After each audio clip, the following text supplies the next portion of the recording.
Menteri Keuangan Purbaya Yudi Sadewa menyampaikan permintaan maaf kepada pemerintah daerah atas kebijakan pemangkasan dana transfer ke daerah, TKD, dalam Anggaran Pendapatan dan Belanja Negara, APBN, 2026. Permintaan maaf itu disampaikan dalam rapat bersama Dewan Perwakilan Daerah, DPD, di Kompleks Parlemen, Senayan, Jakarta, Senin, 3 November 2025. Purbaya menjelaskan bahwa permintaan maaf tersebut bukan karena kebijakan yang salah arah, melainkan bentuk empati atas dampak yang mungkin dirasakan daerah. Ia menegaskan, keputusan pemangkasan TKD terpaksa diambil untuk menjaga keseimbangan fiskal nasional dan mempercepat perputaran ekonomi di tengah kondisi makro yang menantang. Menurutnya, banyak pemerintah daerah belum maksimal memanfaatkan dana transfer yang telah diberikan. Ia menilai masih tingginya sisa lebih perhitungan anggaran, silpa, di berbagai daerah menunjukkan lemahnya serapan belanja publik.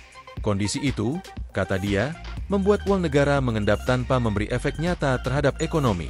Purbaya menambahkan bahwa dirinya kerap turun langsung ke kementerian dan lembaga untuk memastikan anggaran digunakan dengan efektif, bukan untuk mengintervensi kebijakan. Tujuannya agar uang yang sudah dialokasikan benar-benar dibelanjakan dan memberi dorongan terhadap ekonomi nasional. Ia mencontohkan, setiap rupiah yang tidak terserap tetap membebani negara karena harus dibayar bunganya. Sementara di sisi lain masyarakat membutuhkan perputaran dana untuk menggerakkan ekonomi.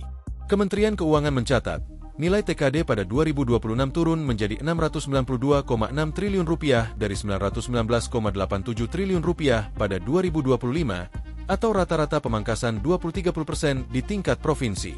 Kebijakan itu memicu protes dari sedikitnya 18 gubernur, termasuk Gubernur Jambi Al-Haris, Gubernur Aceh Muzakir Manaf, dan Gubernur Sulawesi Tengah Anwar Hafid.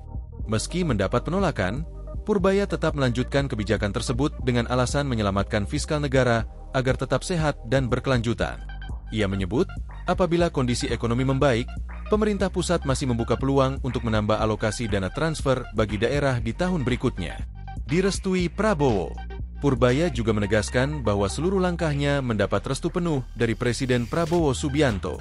Ia mengakui gaya komunikasinya yang lugas dan tegas kerap dianggap kobiu.